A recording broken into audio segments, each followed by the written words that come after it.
Sim, uma outra coisa, deixa eu ver aqui se coloco aprendendo coisas novas do Meet.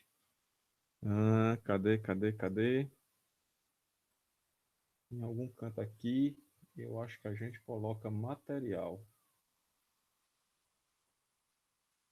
Deixa eu ver. Não.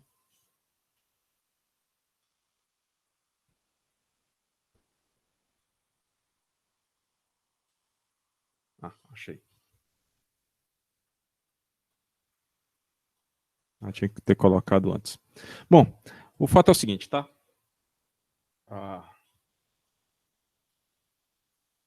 Volta.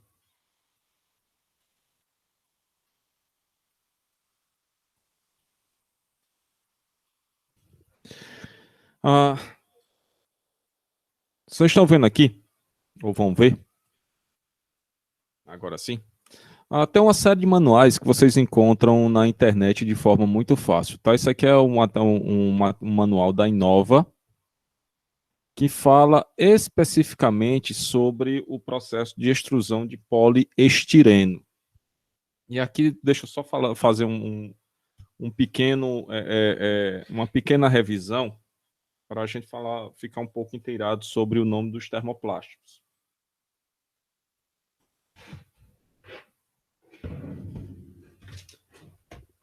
Trocar aqui a mesa. A mesa não está respondendo, respondeu. Então é o seguinte, tá? Deixa eu vir para cá. Cadê o Word?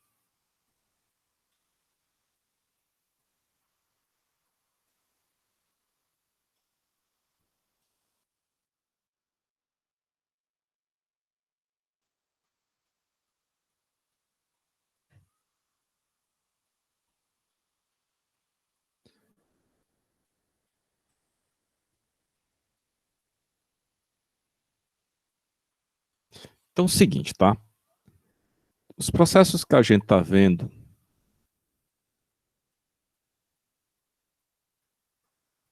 nós estamos trabalhando com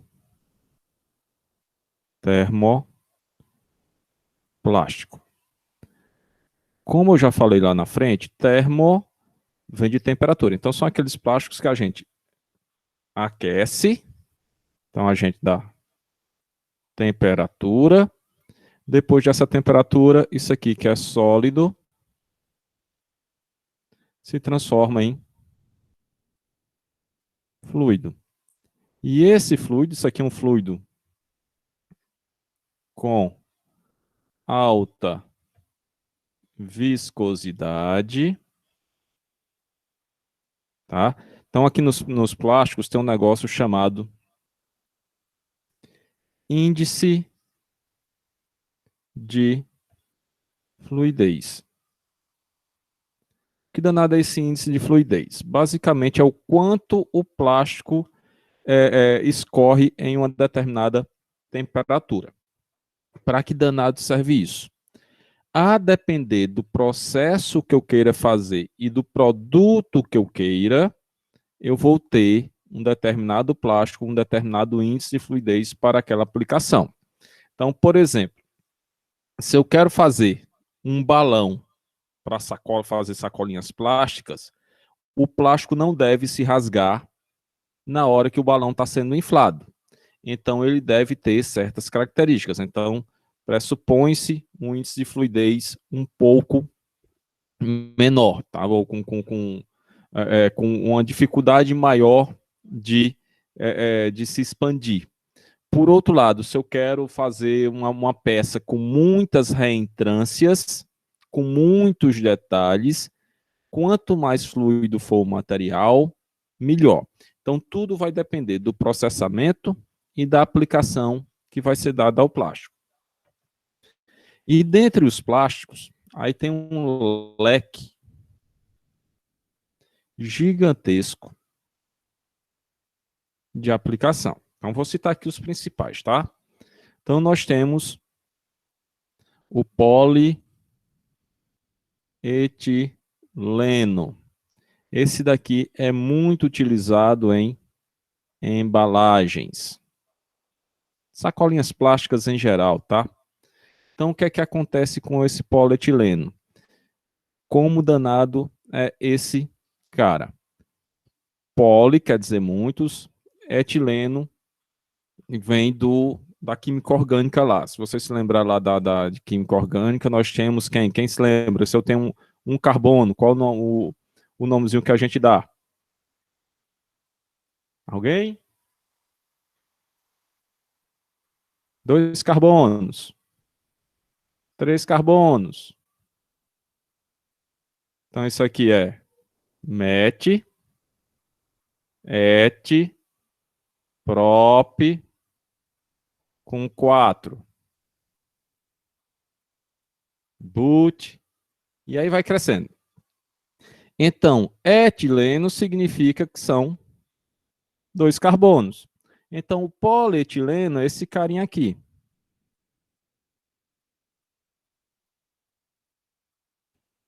Isso aqui é um hidrogênio, tá?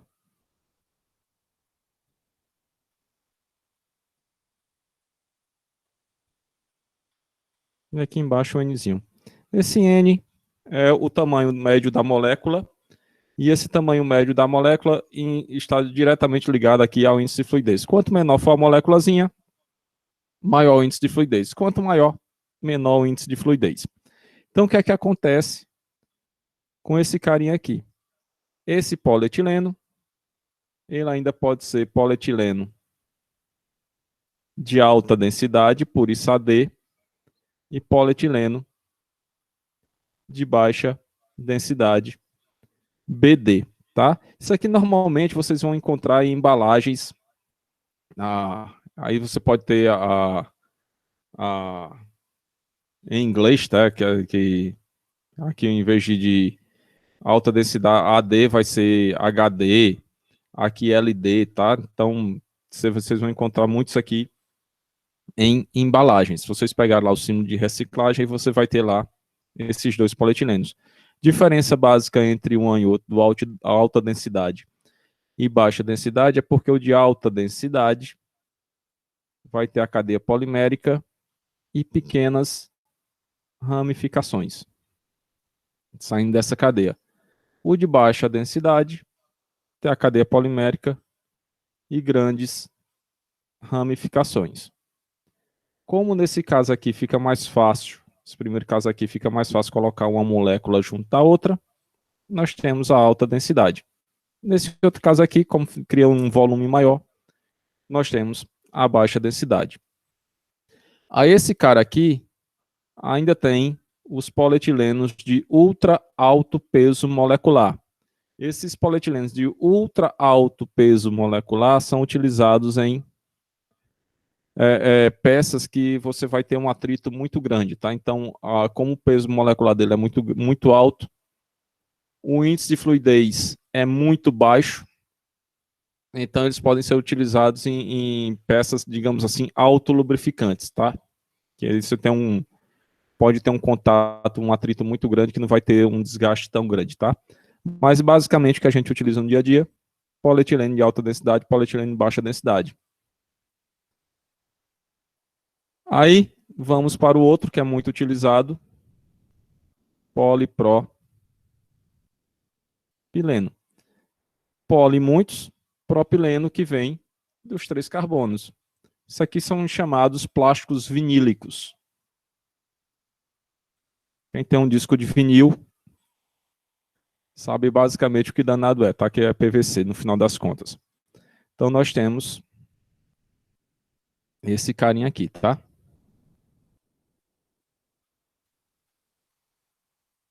Hidrogênio, que é H3,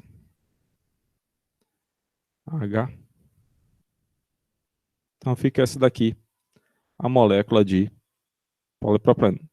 Repetindo, esse N aqui está ligado ao peso molecular, seria basicamente quanto essa molécula aqui se repete numa cadeia polimérica. Então nós temos aqui o polipropileno, tá? Então esse polipropileno tem um leque de aplicações. E aí você pode fazer algumas brincadeiras, por exemplo, se você pegar um pedaço de polipropileno e dobrar, ele vai ficar esbranquiçado, tá? Então, qualquer peça de plástico que você pegue, plástico comum, tá? Por exemplo, cadeira de plástico, potezinho de margarina, garrafa. Hoje em dia nem tanto, mas antigamente as garrafas de água mineral também eram feitas de polipropileno, hoje em dia quase tudo é de PET. Então, você vai ter esse material, e se você dobrar, ele vai ficar esbranquiçado. Então, por exemplo, as carteiras da universidade, elas são feitas de polipropileno. Então, se vocês procurarem alguma carteira que esteja com um assento meio que quebrado, lá vai ter um esbranquiçado, tá? Que é a característica do plástico. Quando ele é cortado ou quebrado, ele fica com essa parte esbranquiçada, tá? Então, aqui é muito utilizado em boa parte de aplicações, tá? Então, ele vai desde para-choque de carro até embalagem de margarina, tá? Então, tudo isso aí você utiliza polipropileno, né? Garrafa de água sanitária, de detergente, é utilizado em uma série de coisas, tá? É, Inúmeros. Nós temos aqui, dessa mesma ideia, desses três carbonos aqui, isso aqui, da química, a gente diz que isso aqui é um grupo funcional e aqui é um metil, porque só tem um carbono, tá? Então, esse grupo aqui, a gente pode sair trocando. Então, se a gente pegar, tirar esse grupo e colocar o cloro, nós passamos a ter.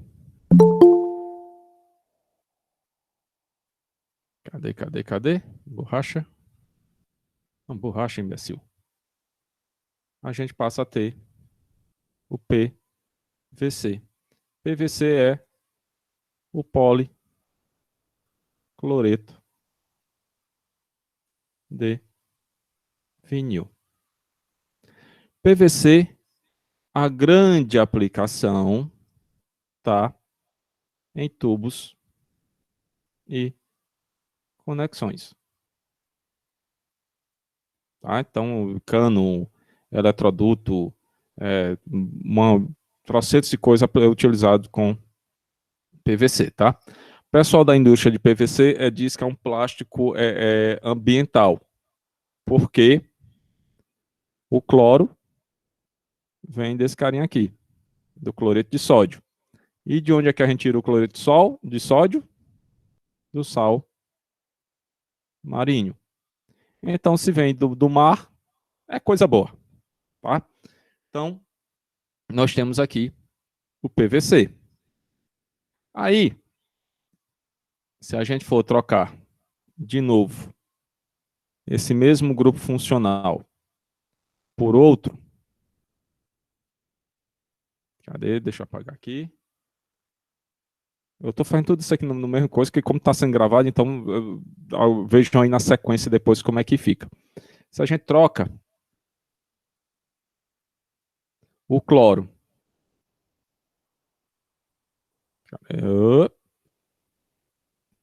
se a gente tira esse cloro e coloca esse negocinho aqui,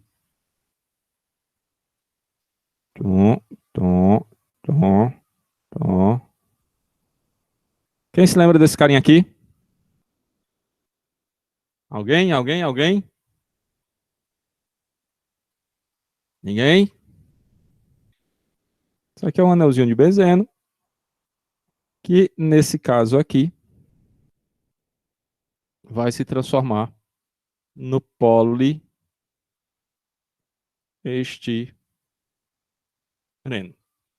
Olha, não consigo entender o que danado vem a ser esse poliestireno. Alguém tem uma réguazinha dessas réguas clarinhas, transparentes que a gente utiliza em sala de aula? Pois bem, isso daí é poliestireno. Alguém já ouviu falar nesse negocinho aqui? Isopor? Pasmem. Dan, dan, dan, dan, dan. É poliestireno. tá? Só que nesse caso aqui é poliestireno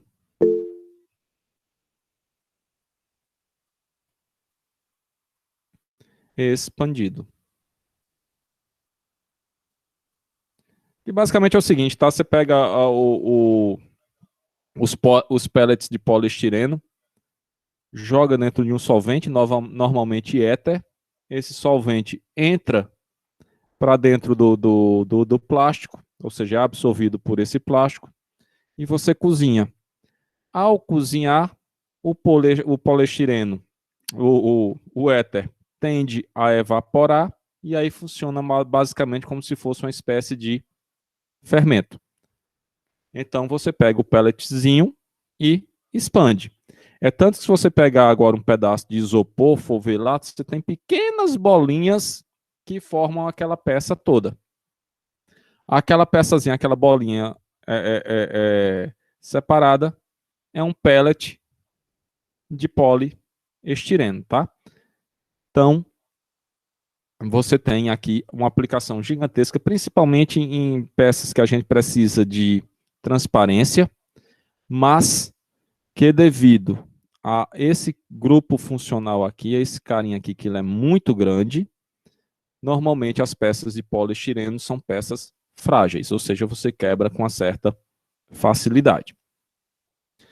E aí, a gente começa a brincar, ou foi se brincando com outras coisas, a partir dessa mesma lógica aqui. Então, por exemplo, nós temos, pegando aqui essa mesma estrutura aqui, digamos, do polipropileno, se a gente vem, tira isso aqui, apaga isso, apaga isso, apaga isso. E ao invés disso, a gente coloca flúor, flúor, flúor, flúor. Esse daqui se transforma. Cadê? Borracha, borracha, borracha, borracha.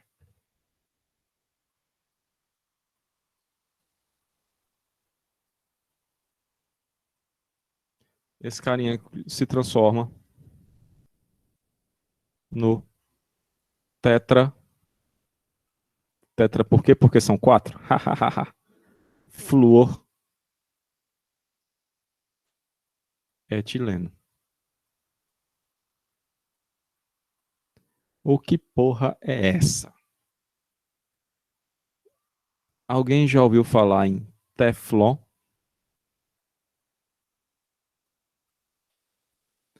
Basicamente aquelas panelas que a gente compra e vem com a camada preta em cima da panela. Aqui dali é esse carinha aqui, tetrafluor etileno, ou PTFE, tá aqui a sigla. Então, basicamente, o que danado faz isso, ou qual é a característica desse tipo de material? Ele apresenta baixo coeficiente de atrito. O que significa isso? Que você pode fritar um ovo com pouca ou nenhuma gordura, que o ovo, pelo menos quando a panela é nova, não vai grudar no fundo da panela. Então, basicamente, um plástico, tá? E aí vai escalonando, tá? Então você tem o silicone, você tem um bocado de outros tipos de plástico, também tem serventia em cozinha, tá? Mas aí a aplicação é gigantesca. Para os plásticos que a gente utiliza nos processamentos mais comuns, a gente vai ter o polietileno, o polipropileno, o PVC, o poliestireno e o PET, que são basicamente os que vêm marcados na questão da reciclagem, tá? Então, aqueles símbolozinhos de reciclagem são esses plásticos os mais comuns, e alguns tem o outro o outro símbolo de reciclagem que é classificado como outros.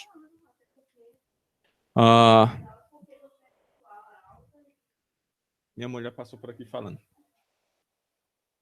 Então, basicamente, que a gente vai tratar dos processamentos, vão estar dentro desses plásticos aqui. Qualquer coisa, a gente, se quiser, a gente dá uma entrada em outros tipos de plástico, certo? Isso foi só para dar um review do que danado a gente dos tipos de plásticos que a gente tá falando, tá? Então vamos voltar agora para a nossa querida extrusora para falar de uma coisa que eu esqueci de falar na aula passada. Então, basicamente, a extrusora é isso daqui. Vixe, nunca fiz duas retas tão paralelas na minha vida. E aqui nós vamos ter funil. Bem, aqui nós vamos ter um motor. E aqui dentro nós temos uma. E aqui nós vamos ter a matriz que vai dar forma ao produto, tá? Então, basicamente, o que é que vai acontecer, tá? A extrusora, ela é dividida em zonas, tá? Então, aqui vai ter a zona de alimentação.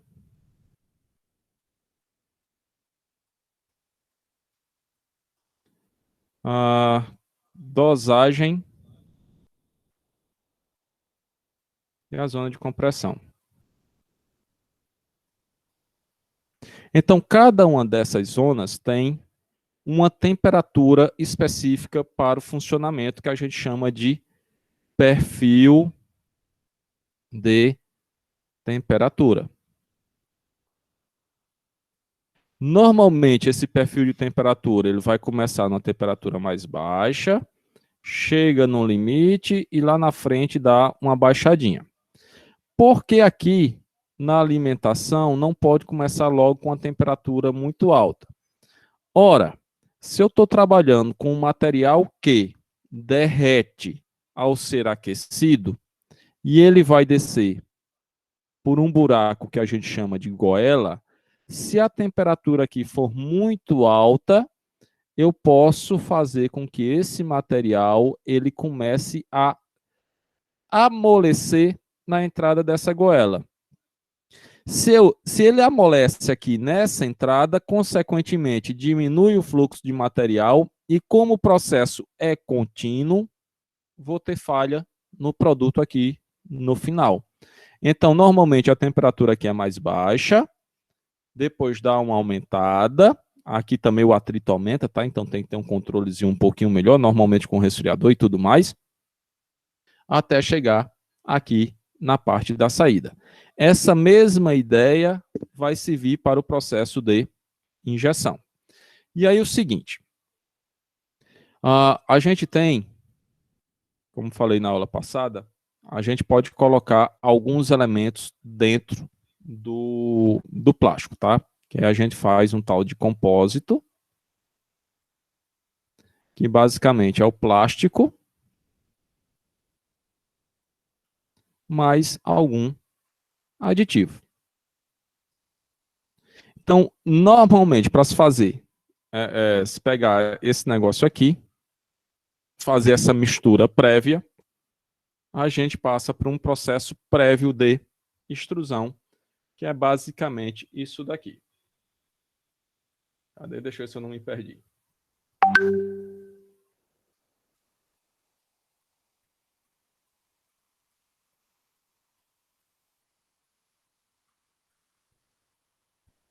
É o processo de vou conseguir falar desse nome, peletização.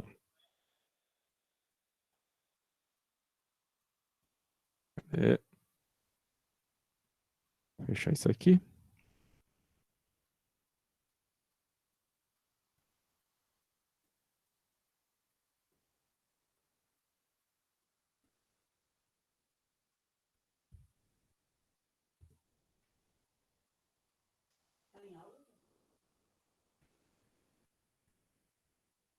Internet lenta.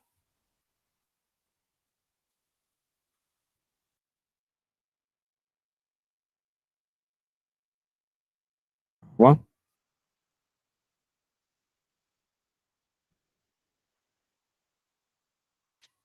Calma.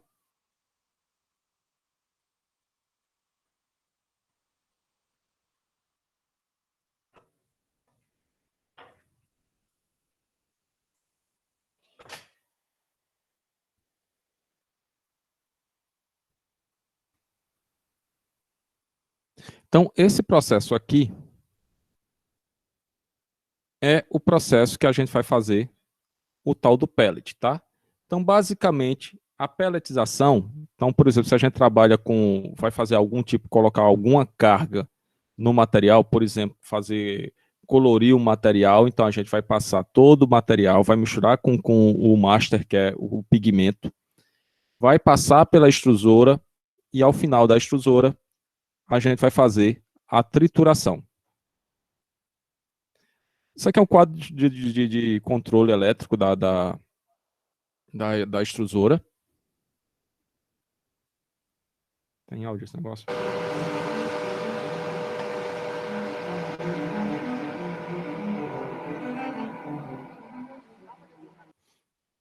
É só musiquinha, para se tivesse barulho. E aqui, sim, uma outra coisa também, tá? Que eu esqueci de falar na aula passada. A essa, ou a caracterização da impressora é ótimo, da extrusora,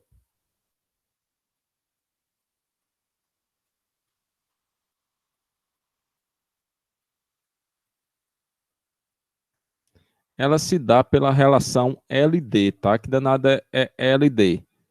É comprimento versus diâmetro da extrusora, ou da rosca. Então, é como se faz a caracterização da extrusora, tá? E, obviamente, pela potência do motor. Quanto maior for a peça que a gente vai produzir, consequentemente, maior a extrusora, maior tem que ser a potência do motor. Essa parte que vem para cá, que aqui vai sair uma espécie de macarrão.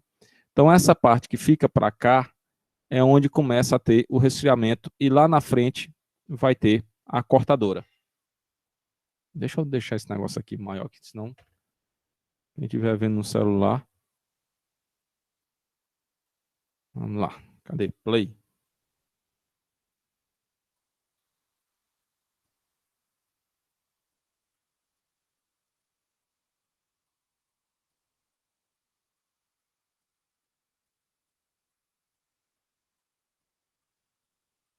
Então, motor.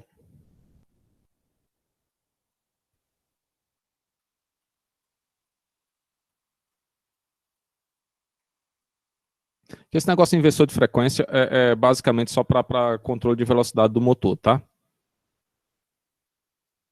Aqui sai um macarrãozinho, tá? Então, esse negocinho aqui é chamado de cabeçote ou matriz, tá? Então, o que é que vai acontecer?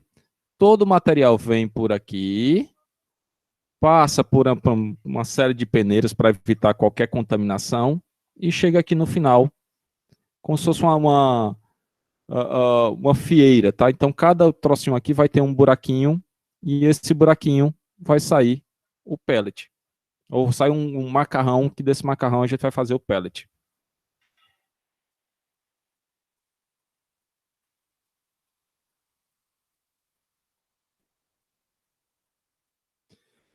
Vai para a água, para uma questão de resfriar mais rápido, tá?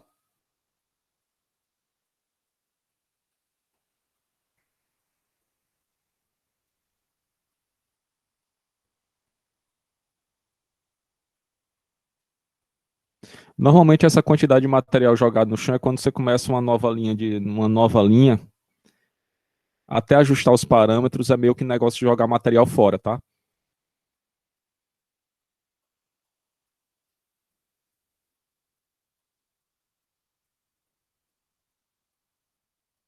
Aí vem o material e vai passando direto ali para ser triturado.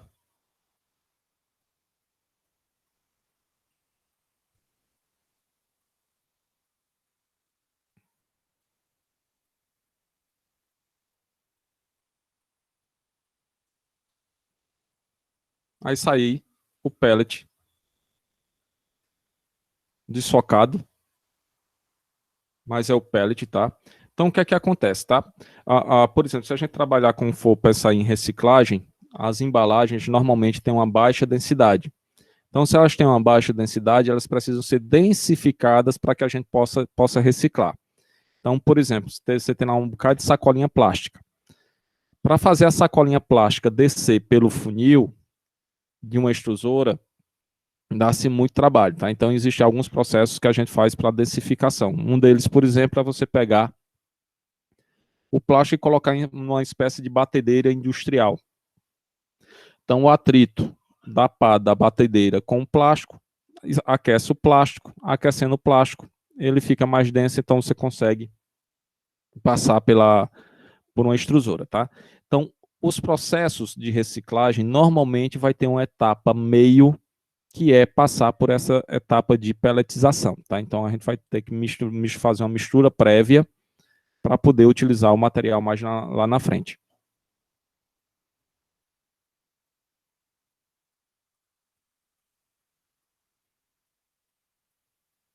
Mais material.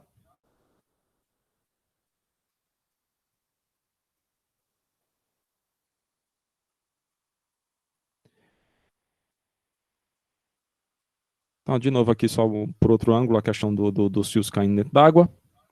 E a estrutura da extrusora. Lembrando que toda a produção vai estar relacionada com a velocidade da rosca. Se a rosca estiver numa velocidade alta, sai muito material. Velocidade baixa, sai pouco material, tá? Então, tudo vai estar direcionado com isso daqui. No caso específico desse tipo de processo, tem um puxador lá no cortador que funciona à medida que está saindo o material. Então, um tem que funcionar em consonância com o outro, tá? Então, não posso jogar muito material se o puxador lá do cortador está numa velocidade mais baixa, tá? Então, por isso tem que deixar os parâmetros mais ou menos iguais da máquina. E aí, só dar uma pausa aqui, sair daqui. No manualzinho que eu vou colocar para vocês, cadê ele? Aqui no final,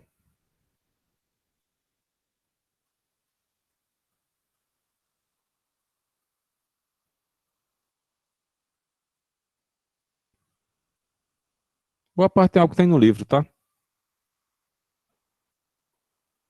Inclusive, tudo isso aqui é igualzinho que tem no livro. Cadê a parte?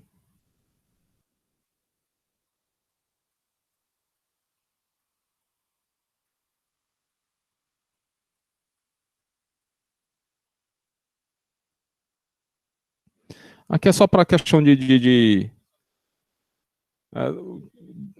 permeabilidade de alguns elementos, tá? Então, por exemplo, você tem, para se fazer garrafão de água, você tem que ter alguma espécie de permeabilidade ou não permeabilidade para algumas coisas. Deixa eu ver se tem aqui o... Não tem, tem.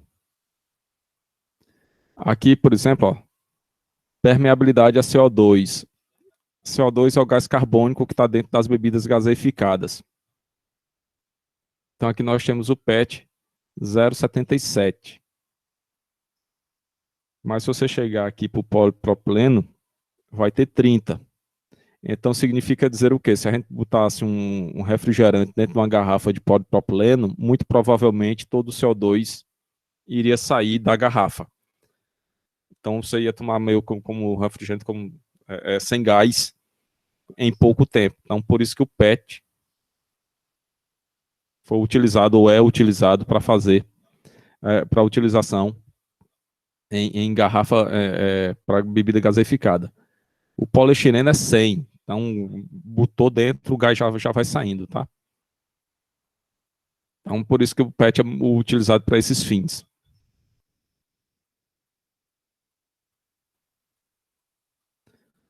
Cadê os defeitos? Aqui no final dos manuais, aliás, com quase todo manual, tem um guia de resolução de problemas, tá? Então, aqui fala dos problemas da extrusora, desde problemas mecânicos,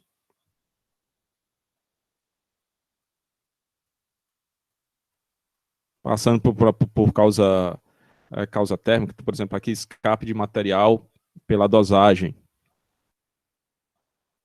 Então, tem aqui a parte dos problemas e como danado. Isso aqui é problema do material, tá?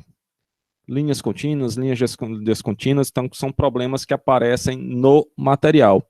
No caso do poliestireno, boa parte dos problemas é causado por causa disso daqui, que ele é meio higroscópico, então ele absorve água com uma certa facilidade e a presença de umidade pode ocasionar problema, principalmente problema estético, na parte final do produto.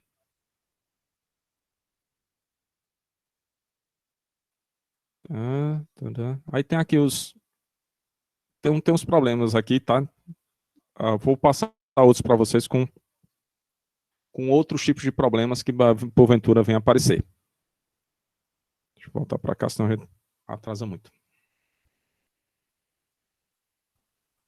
Mostrado aí.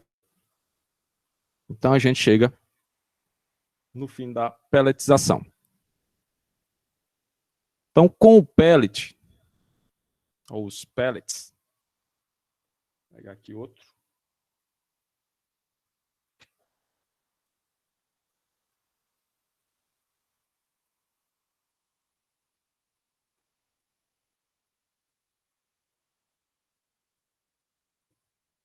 Com os pellets e utilizando polipropileno, a gente pode vir para cá.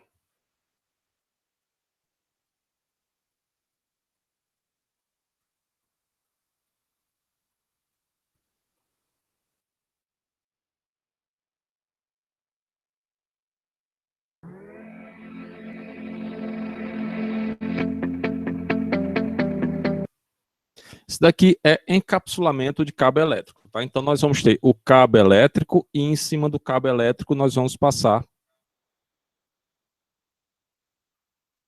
o fio, tá? Então, de novo, tudo feito por extrusão. Deixa eu só acelerar aqui um pouquinho. Eu não sei exatamente onde é que está a parte em si. Isso tudo aí é passando fio, tá? Aqui tem isso aqui basicamente é um processo que se chama de trefilação, que aí basicamente passa o fio por pequenas orifícios chamados de fieiras, e aí a gente vai dando a dimensão desejada, tá? Então aqui normalmente vou estar passando por essas fieiras e está já sendo jogada aqui uma camada de esmalte, que se vocês pegarem qualquer fio que a gente utiliza, ele tem uma pequena camadazinha de um pequeno plástico em cima, tá? São fios que a gente diz que são fios esmaltados. Então, todos eles têm essa pequena proteção, principalmente para que a ideia é fazer com que ele conduza a eletricidade, mas não toque um no outro, tá? Então é uma, uma pequena camada de esmalte que é colocado para a durabilidade do fio e também serve como isolamento. Porque se o fio ficar qualquer coisa desencapado, ele pode oxidar com o passar do tempo e a eficiência vai para o beleléu. Cadê onde é que é? Aí vai os fiozinhos vão ser enrolados e vão se tornar num cabo.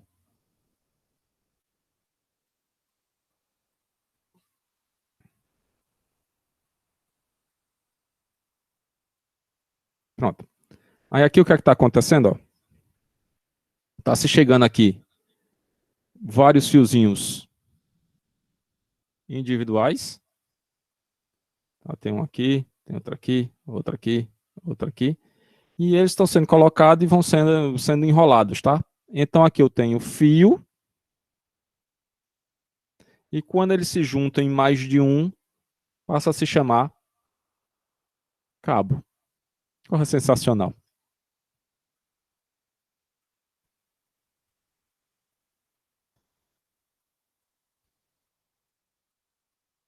Cadê o danado meu Deus? Deixa aí, deixa aí, deixa aí, deixa aí. Acho que é para cá. Pronto. Então aqui o que é que está acontecendo? Ó? Nós temos uma extrusora, tá?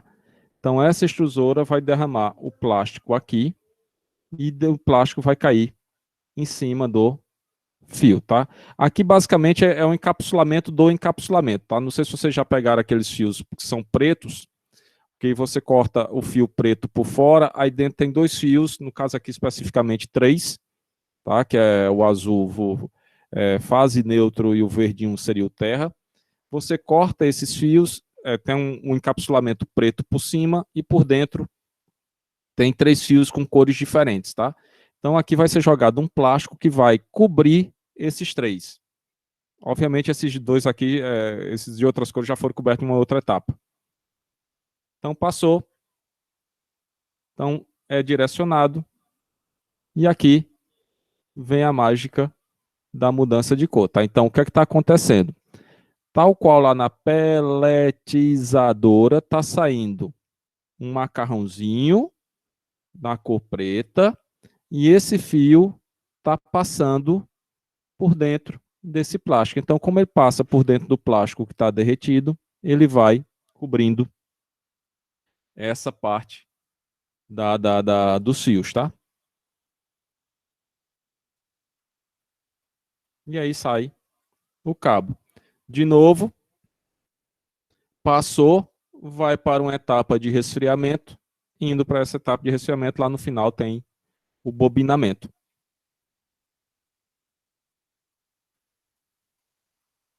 Aqui é mostrando os fios individualmente, tá?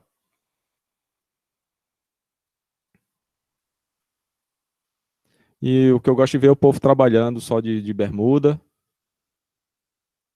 Não tem para que EPI.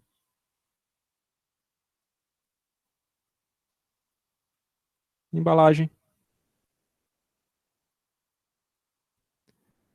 Você já estudou a parte de automação industrial? Não.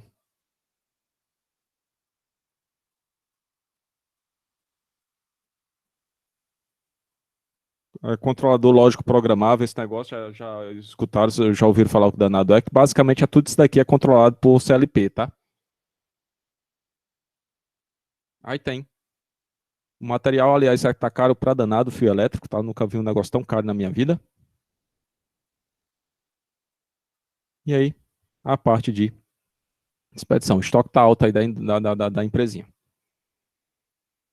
Então aqui encapsulamento de fio também por... tem até uma... cheio do negócio, é tudo motivacional, é quase coach. Vamos agora para... Cadê?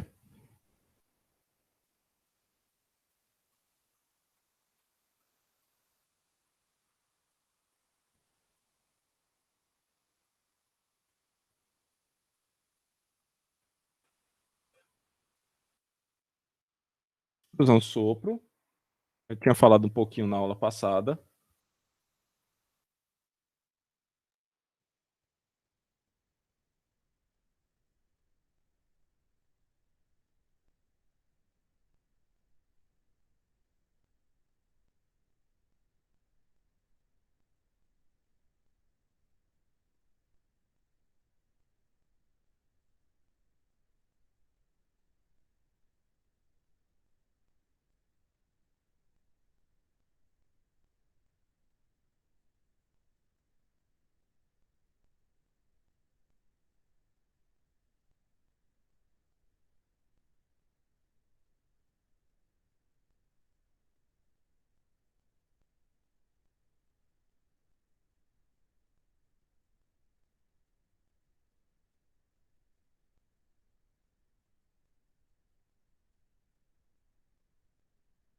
Eu desabilitei aqui o Meet, peraí.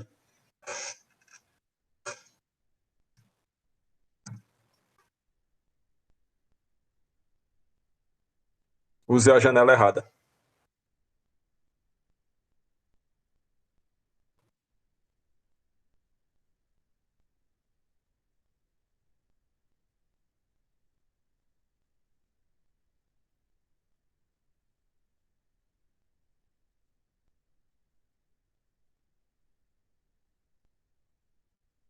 Pronto, voltei.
Estava com o áudio desligado. Então, vamos lá. Então, basicamente, o que é que vai acontecer, tá? Então, a gente vai tapar aqui o balão e vai puxar para que ele passe por todas as etapas. Então, lá vai. Então, à medida que o material está saindo, ele está sendo puxado. E aqui é o seguinte, tá? Nesse processo aqui, deixa eu só voltar um pouquinho. O plástico aqui dentro, as moléculas aqui dentro desse balão, elas vão ficar biorientadas. Ou seja, as moléculas aqui vão estar tracionadas nessa direção e também nessa direção. Significa dizer o quê? Que a gente vai ter uma resistência maior nessa e nessas direções. No processo de extrusão normal, o que é que acontece? Então, se está passando pela extrusora, as cadeias poliméricas elas ficam orientadas no sentido do fluxo da extrusão. Quando chega aqui em cima, devido ao ar que está sendo aplicado, a gente cria essa bidireção. Então, é como se, por exemplo, uma sacolinha plástica ela tivesse uma resistência maior nessa direção e na direção para cima. Uma outra coisa que acontece, que aí é uma característica dos plásticos, que é ganhar cristalinidade quando são deformados plasticamente. Não sei se alguém já passou por essa coisa de você, por exemplo, dar um nó numa sacola e cada vez mais que você tenta puxar para rasgar, parece que o plástico vai ficando mais forte, tá? Mais resistente. Isso efetivamente é o que acontece, tá? Porque quando a gente estica o plástico e ele se deforma, ele se cristaliza, ou seja, ele se organiza mais. Em se organizando mais, aumenta a resistência. Então, por isso que a gente tem aquela sensação de que tem que fazer mais força para rasgar o plástico. Cadê? Deixa eu apagar. Isso aparece. Então vai, forma-se.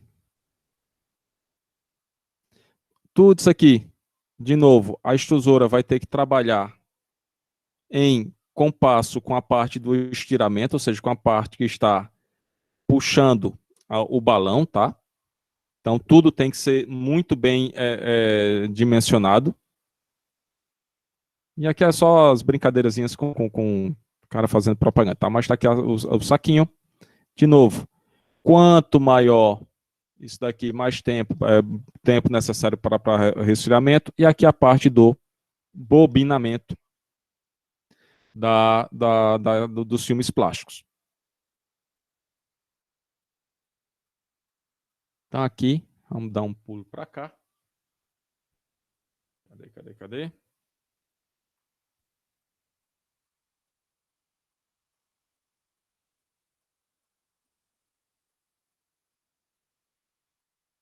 Existe um outro processo, que aí a gente brinca com embalagens, a depender do tipo de embalagem que se queira, a gente pode colocar camadas de plástico em determinadas aplicações, tá? Então, a gente pode ter vários plásticos dentro de um mesmo processo. Então, a isso a gente chama de coextrusão. Então, basicamente, o que é a coextrusão? São duas ou mais extrusoras trabalhando ao mesmo tempo. Então, como elas se utilizam plásticos diferentes, a gente pode ter camadas de proteção numa embalagem diferentes, tá? Então, se você pegar, por exemplo, uma embalagem de batata frita, você vai ver que por dentro você vai ter um negócio meio prateado, tá? Então, aqui dali é um processo de coextrusão. Se você pegar, por exemplo, a embalagem de caixinha Tetra Pak, também vai ter algo parecido, só que com materiais diferentes. Então, basicamente, é duas ou mais extrusoras trabalhando de forma diferente. Então, aqui nós temos uma que vai lançar um pequeno filete aqui e outra que vai lançar uma quantidade maior de material. Então, vou ter um produto formado com dois plásticos diferentes. Ou com características diferentes. Tá? Eu posso ter um mais macio do lado de fora e um mais rígido dentro, ou ao contrário, tá?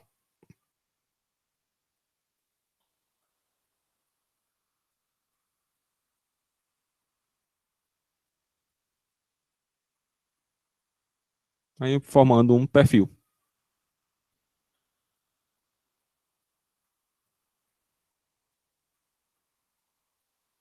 Então, aqui, não sei se vocês perceberam aí, tinha uma partezinha mais molinha e uma partezinha mais dura, tá? Então, com a extrusão. E podemos ter, com a extrusão, por exemplo,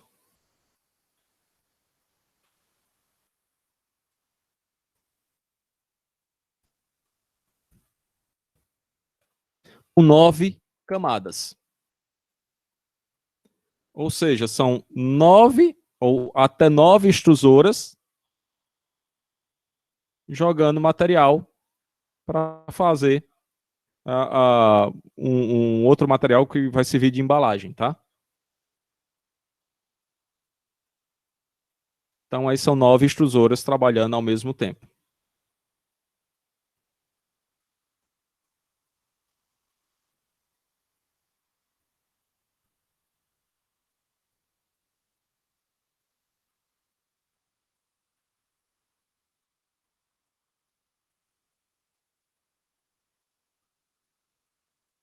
Então vai seguindo.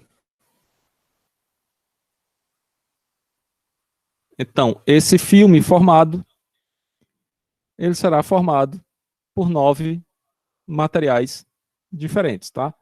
E aí, esses 9 materiais não necessariamente são plásticos diferentes, tá? Que eu posso ter polipropileno com várias características diferentes, mas essas características vai me dar aquilo que eu desejo de uma determinada embalagem, tá? Então dá para fazer uma série de brincadeiras com isso daí, a depender do tipo de aplicação. Então, da mesma forma que a gente faz embalagem, a gente pode fazer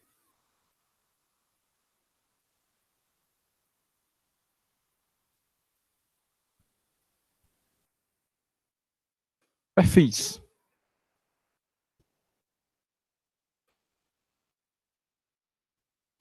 Então, isso aqui é o mais comum que a gente utiliza, que são perfis de PVC. E, de novo, o que é que vai determinar o formato do perfil?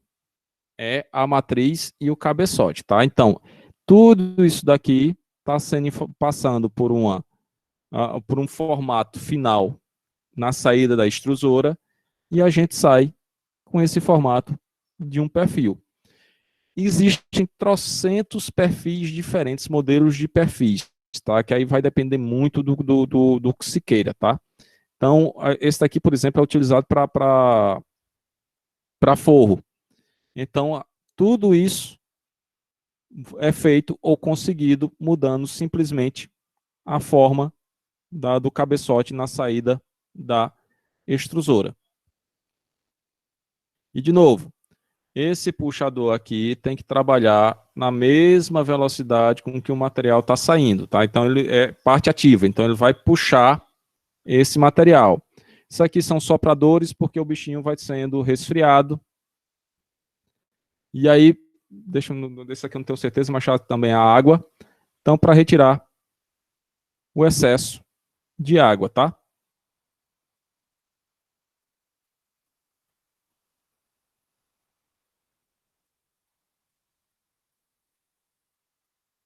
Não, isso não é água. É só no ar mesmo. Então, todos aqui controles.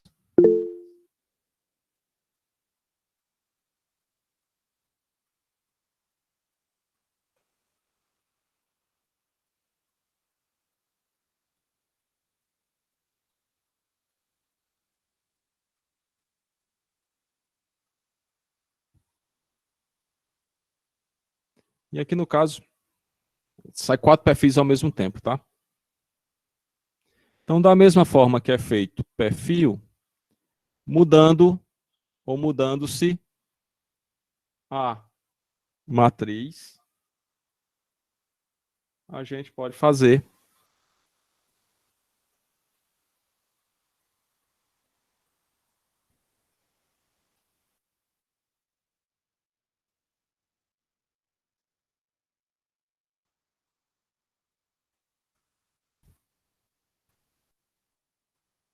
A gente pode fazer cano, tá? Então é a mesma ideia, tá? Aqui vai sair o macarrãozinho, tá? Lá da extrusora. Então, macarrãozinho aqui, o Parison, que é uma mangueira. Isso aqui a gente pode controlar a espessura, pode controlar uma série de coisas, tá? Tá nessa saída. Então sai essa mangueirinha.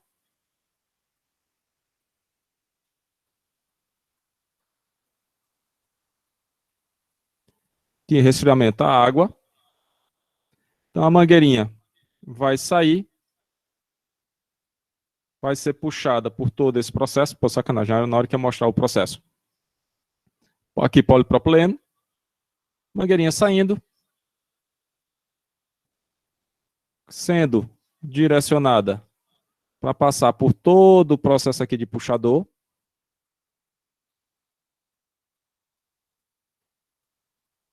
Até um fio guia, aí ele grudou o Parison no fio guia.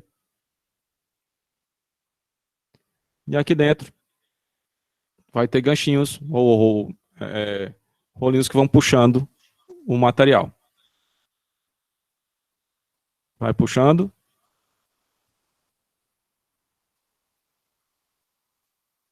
Tá dando uns gritos. Então passa por toda essa região aqui, até chegar aqui no final. Vai passar por uma etapa de corte no tamanho desejado do cano. Então, o Parison entrou dentro do sistema e aqui vai ser dado a forma.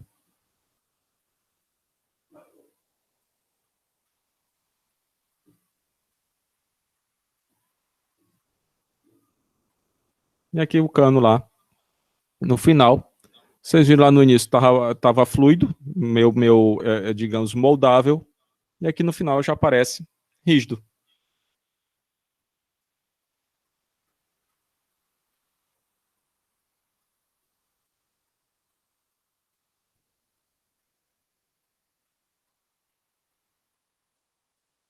E aqui a máquina de corte, tá? Só para mostrar aqui no final, só aquele negócio que eu falei do esbranquiçamento do polipropileno.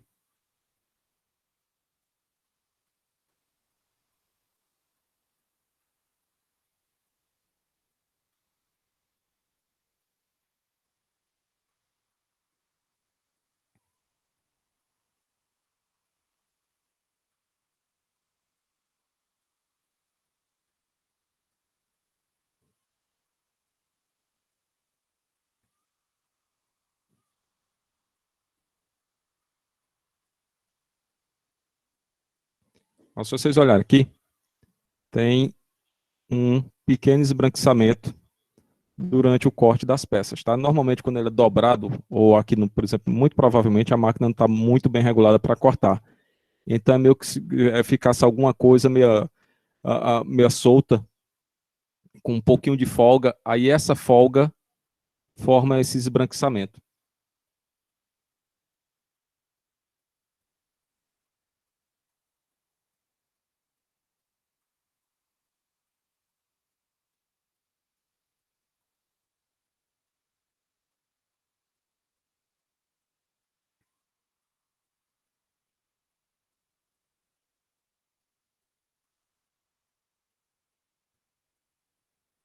Então, para a gente encerrar, basicamente, da extrusão, a gente consegue fazer, ou seja, desde ser uma etapa prévia para mistura de materiais, por exemplo, a etapa de pelletização, e a partir desses pellets a gente pode fazer tudo que for peça plana ou produto plano, tá? Então a gente pode fazer filme, a gente pode fazer perfil, a gente pode fazer cano, pode fazer. Esqueci aqui, deixa eu mostrar mais um outro aqui. Cadê? Deixa eu ver se é esse aqui que tem.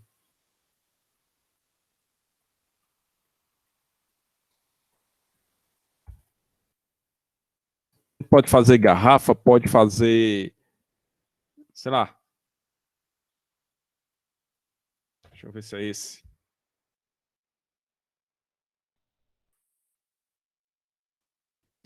Podemos fazer garrafinhas pequenininhas, tá? Desse tipo aqui. Só lembrando aqui que esse tipo de processo que a gente vai ver num próximo processo mais lá na frente, que é o processo de injeção, nesse tipo de processo aqui, a qualificação ou a qualidade dos metais que são feitos moldes não é tão grande quanto os que são feitos os moldes de injeção plástica, tá? Nesse caso específico aqui, como as pressões que se trabalha são relativamente baixas, então você pode dar trabalhar com materiais, digamos, menos resistentes. No processo de injeção, aí o custo do molde é bem maior do que no processo aqui de extrusão sopro, tá? Então isso aqui são os parizões. Os parizões são essas mangueirinhas. Então fica todo o sistema de abertura e fechamento do molde, aqui injeção do ar. Molde normalmente resfriado a água, fica passando água, espera um tempo, cai a peça, tá? Então fica aqui as garrafinhas e depois são retiradas as rebarbas. Essas rebarbas aqui, normalmente elas voltam novamente para o processo. Por quê?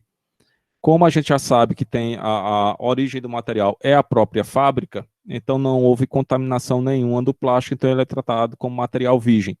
Então, retira-se e volta. Para a indústria de embalagem, por exemplo, você não pode recorrer a utilizar material de reciclagem, porque você não sabe exatamente por onde esse plástico passou, mas dentro da fábrica tem como você utilizar o mesmo plástico. Então, aqui está a parte de moldes, tá? Que aí da fábrica. E aí fica nessa brincadeirinha. Que aí o operador tem que ser extremamente ágil, porque o tempo que ele está tirando a rebarba aqui é o tempo que o molde está sendo, ou que está sendo injetado ar na peça lá.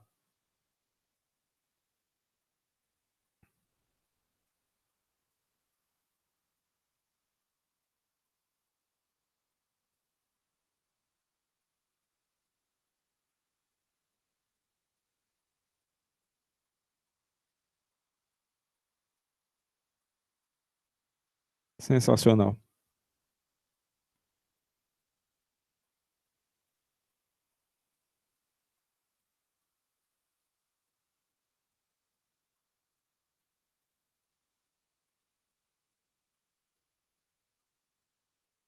Que danada é isso, meu Deus.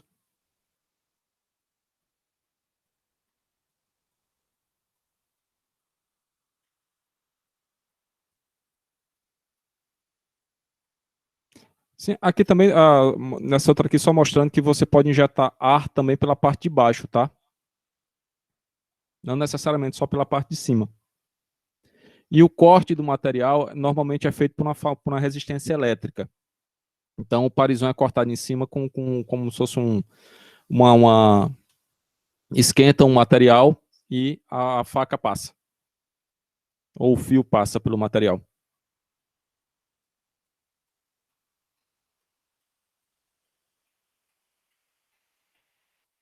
Não tenho a mínima ideia o que danado seja isso. Mas vamos lá.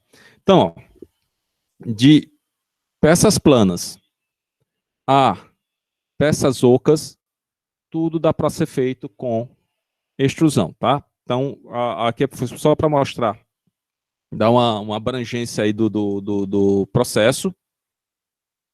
Na próxima aula, próxima quarta-feira, a gente entra em injeção plástica, e aí a gente vai falar um pouquinho sobre, por exemplo, o processo de fabricação das garrafinhas PET, que ela é intermediário, tá? Então, ela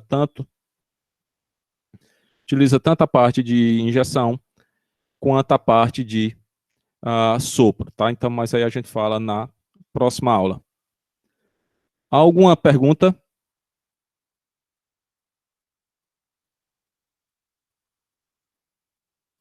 Algum questionamento?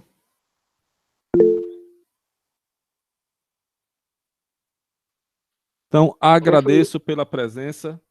Cuidem-se. Tomei um choque no microfone. Hein, E professor? até a Aquelas, próxima quarta-feira.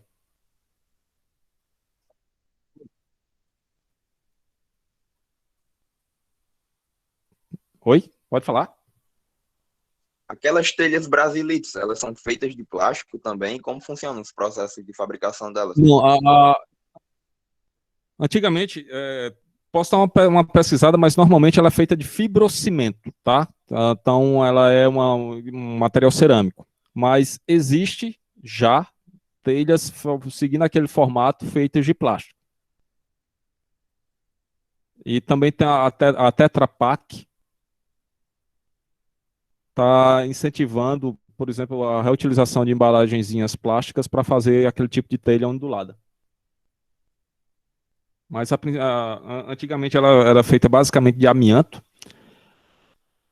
O amianto foi proibido porque o pozinho dele causa microfibrose, não sei o quê, que é pequenos.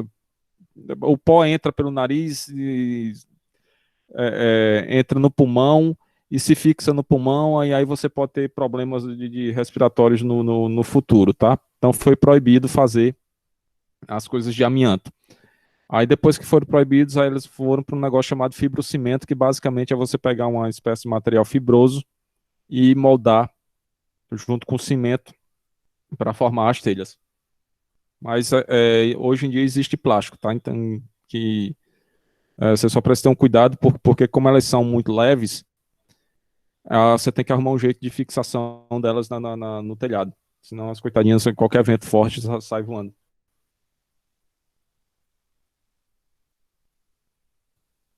Quando a gente for falar de material cerâmico, a gente pode entrar nesse negócio também que a gente vai falar de telha também mais lá na frente, tá? Aí a gente entra também nessas histórias aí que material de construção é um negócio sensacional que cada dia surge coisa nova. Ah, sim. Eu vou colocar lá esse material aqui, esse manualzinho que eu mostrei para vocês, eu vou disponibilizar lá no Cigar. E na próxima semana a gente vê o processo de injeção, tá? Que aí o processo de injeção vai nos dar um pouquinho mais de propriedade mecânica nos produtos feitos por injeção e ele tem uma característica bem específica. No mais, obrigado mais uma vez pela presença e até a próxima quarta.